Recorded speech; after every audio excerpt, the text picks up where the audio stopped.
Alrighty, so News of the Week episode on this Thursday evening, and unfortunately, we have to start on a bit of a sad note. As yesterday, it was announced that former FC Cincinnati player Aaron Bupenza sadly passed away after tragically falling down on the 11th floor of the building. It was reported that it was an accidental death, and it's really sad to see because he is still a relatively young player as well. And I still remember during his time with FC Cincinnati how good he was, and unfortunately, he kind of got forced out because of some disciplinary issue that he has during his latter time with FC Cincinnati, and now he's been pretty much playing with a couple of club now, spending his time in the Chinese Super League, and yeah, just very tragic to see. You never like to see that happen, and certainly my condolences is toward his family, and certainly I also wouldn't be surprised. I believe FC Cincinnati is playing at home this weekend. I would not be surprised if they might do a moment of silence or even a tribute for Aaron Pupensa as well, because yeah, again, just very sad to see that happen, especially how certain this death happened. Now, moving on, in a more positive note, now talk about some of the trends for rumors. So it looks like heading into the summer transfer window and heading into the secondary transfer window, the big storyline is obviously going to be Kevin De Bruyne. So it seems like we're going to have a transfer saga involving him, and it's going to be interesting to see who's going to win the Kevin De Bruyne sweepstake. Because right now there's report that there's four teams that is looking to try to get him: the Chicago Fire, Inter Miami, DC United, and NYCFC. All four of these teams are rumored to get him this summer. Now, it's also important to note that Inter Miami does have the discovery rights for Kevin De Bruyne. So if the other free team that is not named Inter Miami is looking to try to get him, not only they're gonna have to sign him, but they also have to pay Inter Miami some gam. In order to get him because of the discovery rights. Obviously, the discovery right rule is very stupid. I think in the year of 2025, Major League Soccer should not still have that rule, but still, it's going to be interesting to see who, of course, is going to eventually win this sweepstake. I mean, out of all four of these teams, I would assume NYCFC is kind of the leading candidate, considering they basically are part of City Football Group, which is the same team that Kevin De Bruyne is currently with Man City. In fact, that's pretty much the primary team out of this multi club kind of organization known as City Football Group. So it kind of makes perfect sense of him going to NYCFC, similar to where when NYCFC was first founded, we saw a couple City Football Group players join that club. One of the most notables one is Frank Lampard going from Man City and eventually joining NYCFC as well. So yeah, I would assume because of the fact that since they're in the same football group, I would assume NYCFC would be the top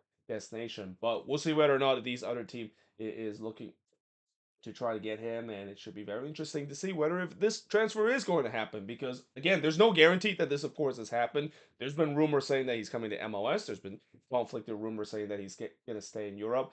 Either way, it seems like he's not going to be with Manchester City after the end of the season, and there's going to be a big question to see whether or not if he is going to come to MLS or not, and if he does, which team he's going to join.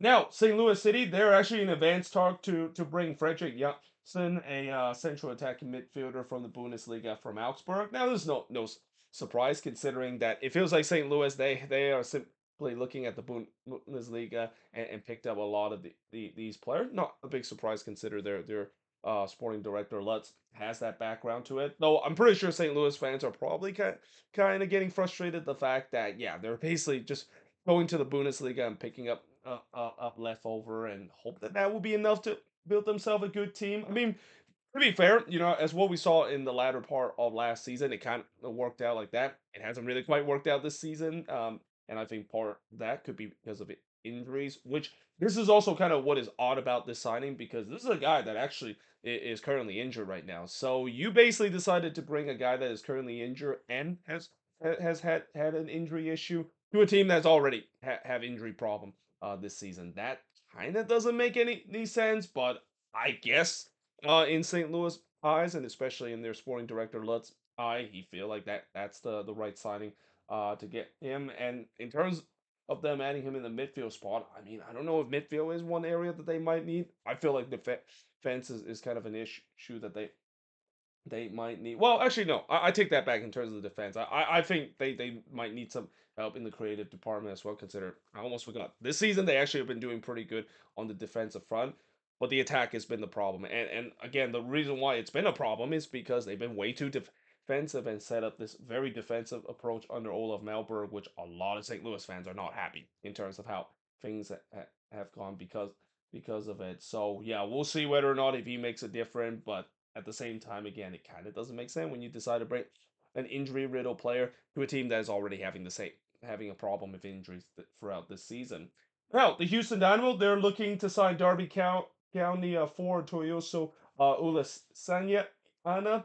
Again, I might have absolutely butchered that name. I apologize in advance. But apparently, this is probably just a backup option for the Houston Dynamo. Like I'm pretty sure when Dynamo fans heard that, they're thinking, well, it looks like they're finally going to get that number nine and one of the attacking pieces that they're clearly need heading into this season. But he's probably going to be more of a backup role, and we'll see whether or not this signing will complete and whether or not he will get some minutes and maybe even I mean they say it's more of a backup role, but maybe he could be a regular starter for this Dynamo team that desperately need some goals and need some attacking power. That's one of the big problems that they have so far this season under Van Olsen. Now, Orlando City have signed Oscar Pereira to a new contract extension, and this is not a big surprise. And I will admit, I am wrong with when I talk about Oscar Pereira with the way that I have been one of the critics about Oscar Pereira and the fact that during his last couple of years, I thought he was kind of falling into the cycle that we saw during his latter year with FC Dallas, where things kind of turned south. Eventually, kind of got this Dallas team to a mediocre team, and it kind of looked like that was the case with Orlando City, where things were kind of going south for him at least the last couple of years prior to last year when they made it to the Eastern Conference final. But this season, Orlando City has been pretty decent. They're one of the most lethal team on the attacking end. Defensively, that's an area that they still are on a working progress. But still, one thing I will say about this Orlando City team, this is a fun team to watch, and that's what Oscar Pereira brings, especially when he first coach this team, bring that fun brand of soccer to watch day in and day out, and no surprise that he of course is going to get a new contract extension as a result. Now, MLS has also unveiled a One Planet Parley kit for the pre-match as well, which I'm glad that now they're doing this for pre-match tops only and not actual jerseys that team has to wear. I remember for a long time MLS will have like this one week where they decided to release the Parley jersey and it just looks absolutely ugly and hard to see as well. I'm so glad that they're only now just doing as a pre-match top because looking at the one that they released, yeah, it's not really that good. And it's not supposed to be good. Like when you look at it, these are just Harley's kit that celebrate Earth Day, and it feels like these kind of jerseys or pre-match top in this case should just be worn during the pre-match and not actually doing games like what we done for many years. Though I said that these Parley jerseys has been ugly. I do have a couple of them, and I do remember there was one that was really good with the white one, and I still have it with the Quakes all this year, and I do wear it at games as well because that was actually really well designed compared to the previous Quakes white jerseys that they used to have for their away kits. Now, the USL has announced that they're now looking to add another team in Northern California. They're looking to expand to Santa Rosa. Now, this is kind of interesting because before I have heard there was a rumor that they were going to Modesto, and I know people would say, why do we just keep expanding USL team in Northern California? I mean, don't we already have enough team in Northern California? Which I don't think that's the case. I mean, yes, we do have 3 teams in Northern California, all 3 of them playing the USL Championship in Monterey Bay, Sacramento Republic, and the Oakland Roots. But I do think that eventually, there's going to be a USL League One team, or maybe even in the USL Championship, and especially with the way that USL have already announced that they're going to go with promotion and relegation soon. They're going to create a new division. Most likely, they're in the NorCal region, they're going to lose maybe 1 or 2 teams to that top division as well. I'm pretty sure they're going to at least lose one because I'm pretty sure Sacramento is probably going to go to that top tier. So yeah, kind of makes sense that they decided to add a couple more team. I mean, Northern California alongside with Southern California are really hot bets when it comes to soccer. I mean, fans would definitely show up to games day in and day out, and Santa Rosa, the North Bay area definitely have a pretty good population where I think it can support for a team. But I'm kind of interested to see the fact that, if Santa Rosa does get a team, what's going to happen with the Modesto situation, because for a while they mentioned that Modesto was going to get a team, and I do think that, for the USL, it's a huge missed opportunity for them to not put a team in the Central Valley. Yes, I know they had the Central Valley Fuegos, and obviously that didn't work out. And then before they had Fresno FC, that didn't work out either as well. So I guess maybe USL was a little bit tempted to put another team in the Central Valley region, considering that those team hasn't really quite do so well. But it kind of makes sense because, again, the in terms of the hotbed of U.S., California is a region that pretty much up and down the region it's a soccer hotbed, and that putting a team around that region, adding as many California team as possible, makes perfect sense. I mean, again, there's a reason why California is the most popular state in the country. So I think if you're the most popular state in the country, especially with a lot of big suburbs around big city, you should of course add teams out there. Even if some people say there's just way too many team right now in California.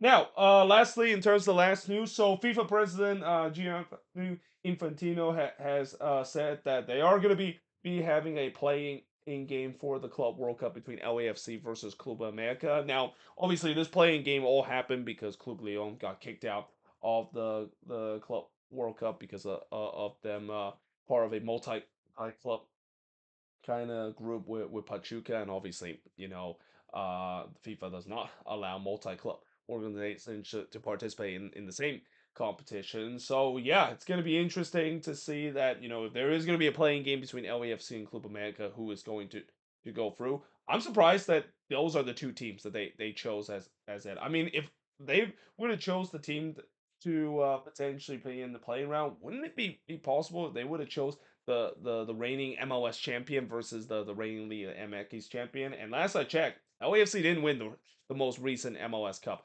The LA Galaxy did that. And while yes, I know no, you might think that the LA Galaxy versus Club America might not be as fun to watch because the Galaxy are not doing very well right now this season. They're gonna get absolutely stomped by Club America if they were gonna play in that playing round.